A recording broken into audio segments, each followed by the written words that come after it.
I just landed at the Incheon airport, so now gonna get on a bus to go to the funeral. Just a lot of emotions, but I just want to keep this in the memory since I wasn't able to do it for Grandpa, so. But, long flight.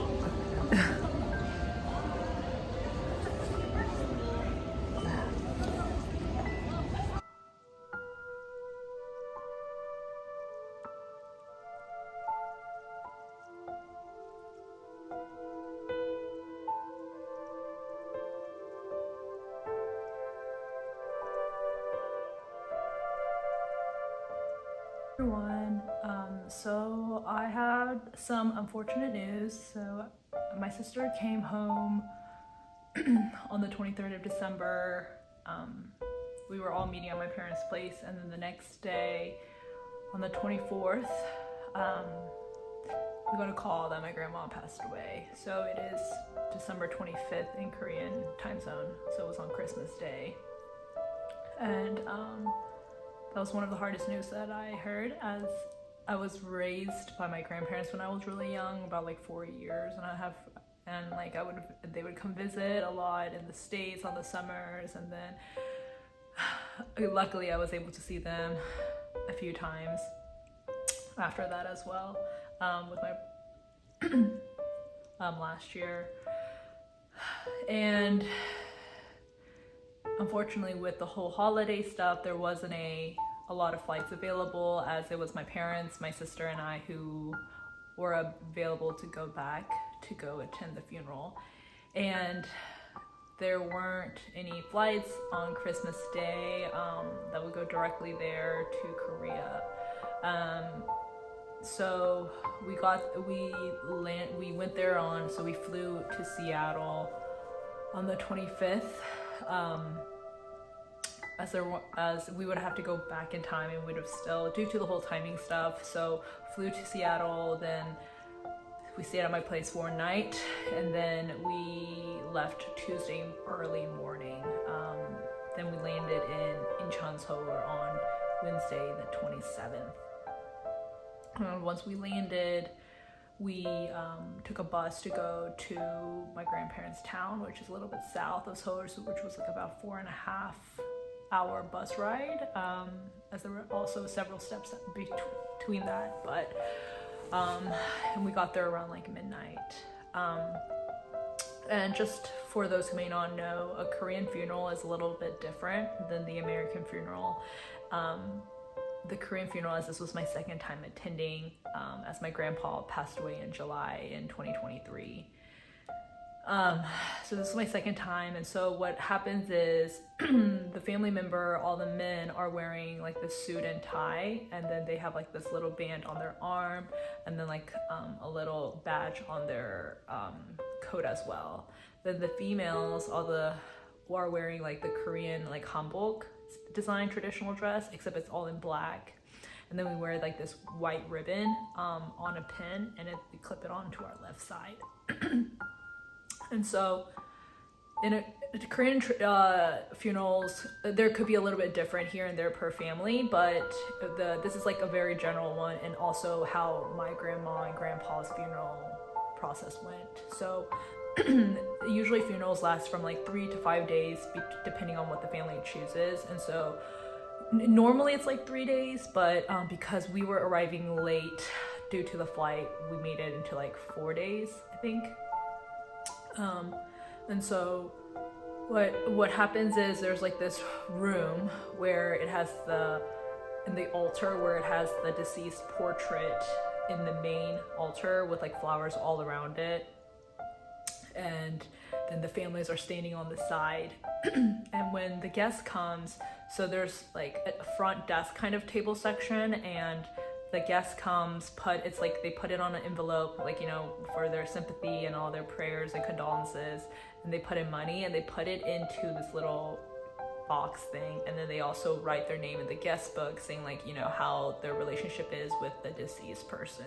And then they walk into the room where it has the flower, and then the portrait there and with like the whole family. So they do 2 bows. So in Korea, it is a tradition to do 2 bows to someone who has passed away. And then you bow once with the family as well. So you bow twice to the person who passed away, and then you turn to the family, and then you bow like once. Then once that is done, then you come out of that room, and it's like another room where you eat and drink. So it's like a Korean traditional meal, kind of like, having a meal with the person who passed away, just, saying your goodbyes, and then having like soju and beer and stuff like that. And the family members are the one who like kind of goes and like serves them and puts it on the tables and all that kind of stuff. And then there's like this small room, usually where the family spends, because usually the family is at this funeral hall like the whole time this is happening. So if it's a 4-day event, like the whole family is there for that 4-day event in that small room, and they're like sleeping there and all that kind of stuff. So a funeral hall usually does the whole funeral service, the catering, and like the whole ceremony and all that ritual stuff, and getting all the transportation all figured out. So we get there on midnight, like around 11:30 p.m. on December 27th at the funeral hall. After that, we did our when we arrived, we did our 2 bows, saying our goodbyes, and then there's like a ceremony where just for the family, where we get to see her in her coffin. So it's like an open casket just for the family, and we all say our goodbyes. And then because the next day we're going to get her cremated, so we do say our goodbyes, and then we go back. Since it was late at night, we were still jet lagged. What we did, our family was just talking to our family, and stuff like that. And then the next morning, it's like at 8 a.m. is when the next day starts. So at 8 a.m. what we do is we have another ceremony saying our goodbyes, and we like do this little singing thing as a family, and then after that she gets put into like this limo, and the tradition is, so my uncle, who is the oldest son, and my aunt and their son, who is the oldest grandson, right?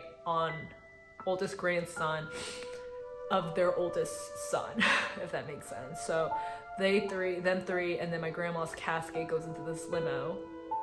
And the oldest grandson holds the portrait that was in the altar earlier at the funeral. He'll hold it with his white gloves. And everyone else, the family members, are in this big charter bus. And so the first process was we take her to her house. So give her like another round of a tour, kind of just letting her say her goodbyes to her home. So we all go up to her house, do that with her picture. And then after that, we get back and we are transporting to where she gets cremated. And this is also a very hard time because you actually watch the whole process. And there's like this glass, you see her get cremated and then put it into an urn, and all that process was like 2 hours. And then the family is in the waiting room just talking and all that kind of stuff. Once that is over, then we take her to then we have her urn, and we take her to so instead of having like a graveyard like cemetery, where we put our grandpa was I think it was called Columbarium, which is like this building where you put like the deceased ashes there. So we put our grandpa last time in July, and so we put my grandma right next to him. So we go to the Buddha temple after we change out of our clothes, because so my grandparents are Buddhist, and Buddhist believes that when someone dies, their soul is held for 49 days between death and rebirth. And so because a soul without a body is in a transit state, can better accept the law of truth, it can gain enlightenment and move on to the next chapter. So what we do is we go into the Buddha temple, and we do that 49 days is like a total mourning period. So we go to the temple, and the monk there kind of like does the ceremony. And of course, at our house, we do the morning with it. But then on the very last day, on the 49th day, the family goes back to the temple and we say our goodbyes, right? Unfortunately, I would be in the States, so that's exactly what happened when my grandpa passed away. So on the 49th day, what we did was we just like, you know, gave our prayers and we did our bow, just to, you know, say our goodbyes. And so that is how a Korean funeral is done. This was for like our family. This is a description of what our family did, but it could be different depending on like how different families do it. But that was just like the main gist of it. But it was good to be with all my aunt and uncle and my cousins, just to spend time with them. And I know my grandparents were really happy to see the family all together, and you know, have our emotions were going up and down. We were sad together, and then we were talking about all our great memories with them. So overall, it was it was a good time to just be with the family, but it was just really unfortunate to say the goodbyes just too soon.